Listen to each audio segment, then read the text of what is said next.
يا أيها الذين آمنوا كتب عليكم الصيام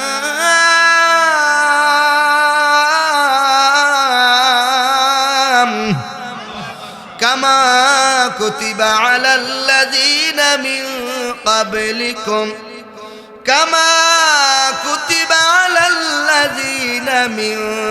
قبلكم لعلكم تتقون।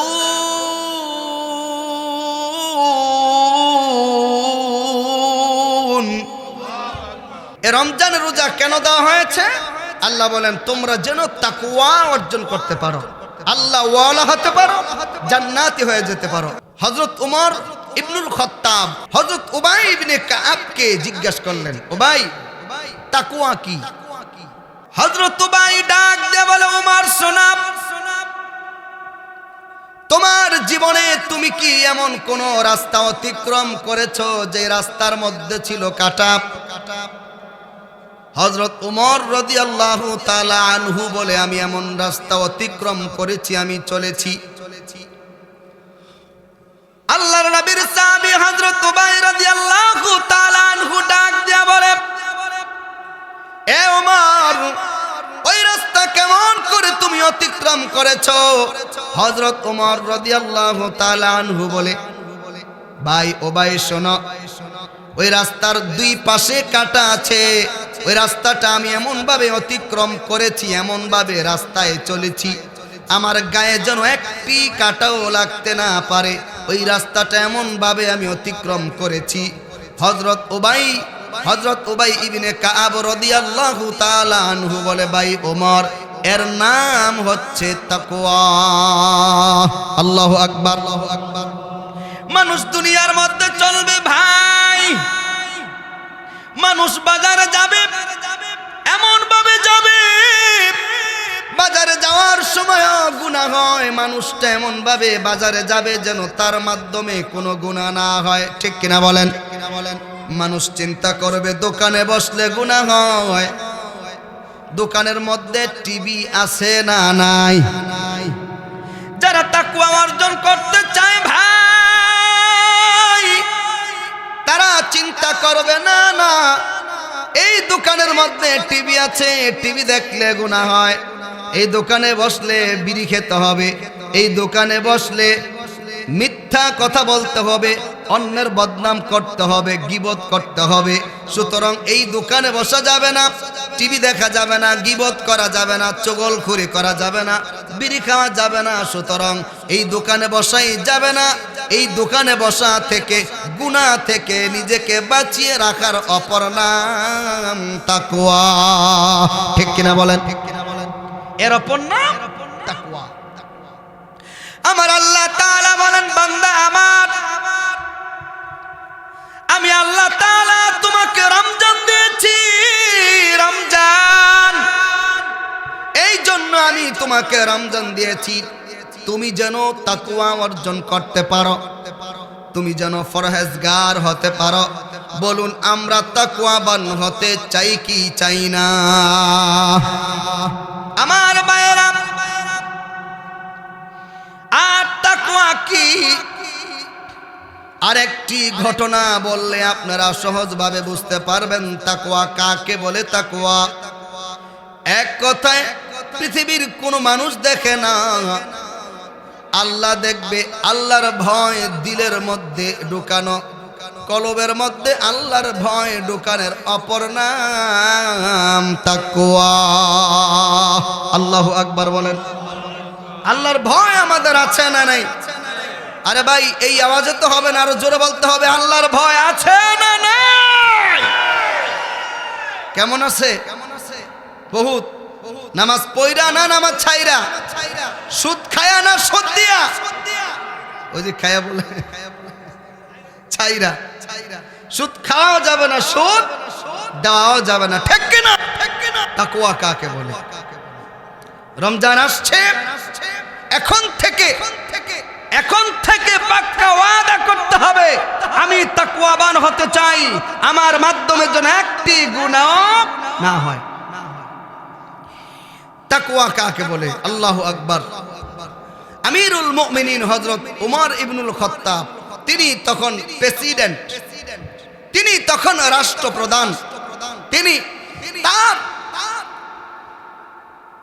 জনগণের হালত বুঝার জন্য, দেখার জন্য তিনি ছদ্মবেশে বের হয়ে গেলেন।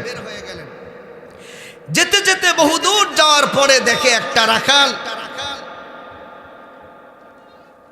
বকরি চড়াইতেছে। একজন রাখাল বালক, একজন রাখাল মেষ চড়াইতেছে, বকরি চড়াইতেছে। আমিরুল মুমিনিন হযরত ওমর রাদিয়াল্লাহু তাআলা আনহু চিন্তা করলেন,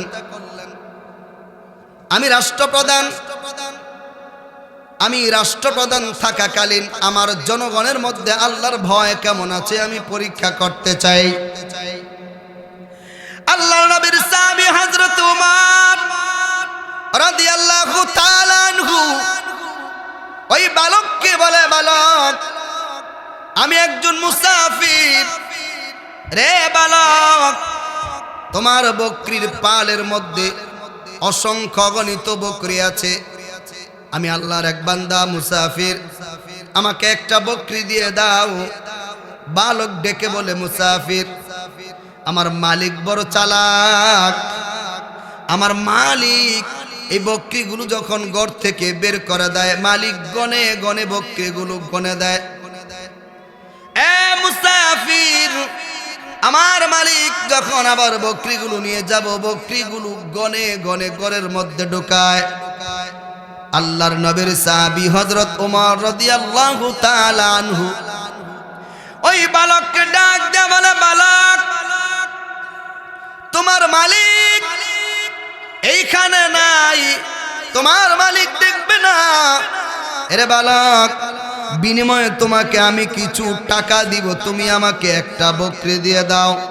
আর তুমি তোমার মালিকের কাছে গিয়ে বলবা, জঙ্গল থেকে একটা বাঘ এসে তোমার বকরি থেকে একটা বকরি নিয়ে গিয়েছে। বালকটা ডাক দিয়ে বলে, মুসাফির, আমার মালিক দেখবে না, আমার মালিককে আমি বললেও আমার মালিক যদিও মেনে যায়, কিন্তু আমার একজন মনিব আছে, আমার একজন আল্লাহ আছে, আমার একজন রব আছে, ওই রবকে আমি হাসরের ময়দানে কি জবাব দিব? আমার মনিব আমার কাছে নাই, আমার মনিব দেখবে না, কিন্তু আমার একজন মনিব আছে যাকে আমি রব বলে জানি। সে আল্লাহ যদি আমাকে হাসরের ময়দানে প্রশ্ন করে, আমার বান্দা তোমার মনিব দুনিয়ার মনিব দেখবে না বলে তুমি বকরি দিয়ে দিয়েছিলা, আমি আল্লাহ মনিব আছি, এটা কি তোমার মনে ছিল না? হযরত ওমর রাদিয়াল্লাহু তাআলা আনহু চলে আসছে। সুবহানাল্লাহ বলেন। এর নাম তাকওয়া। বলেন, এর নাম কি? তাকওয়া। এক কথা, নিজেকে গুনাহ থেকে বাঁচিয়ে রাখার অপর নাম তাকওয়া। আর তাকওয়া যারা অর্জন করে তারা সবচাইতে সম্মানিত ব্যক্তি। এই কথাটা কে বলেছেন? আল্লাহ বলেছেন। আল্লাহ রাব্বুল আলামিন কোরআনুল কারীমের মধ্যে বলেন, ইন্না আকরামাকুম ইনদাল্লাহি আতকাকুম। আল্লাহু আকবার বলেন। আল্লাহ বলেন, তোমাদের মধ্যে ওই ব্যক্তি সবচাইতে সম্মানিত যিনি নিজেকে, যার মধ্যে রয়েছে আল্লাহর ভয়। আমাদের মধ্যে কি আল্লাহর ভয় আছে? বলেন বলেন, আমাদের মধ্যে কি আল্লাহর ভয় আছে না নাই? আপনাদের আওয়াজে মনে হয় না আছে? আছে, অল্প আছে, অল্প।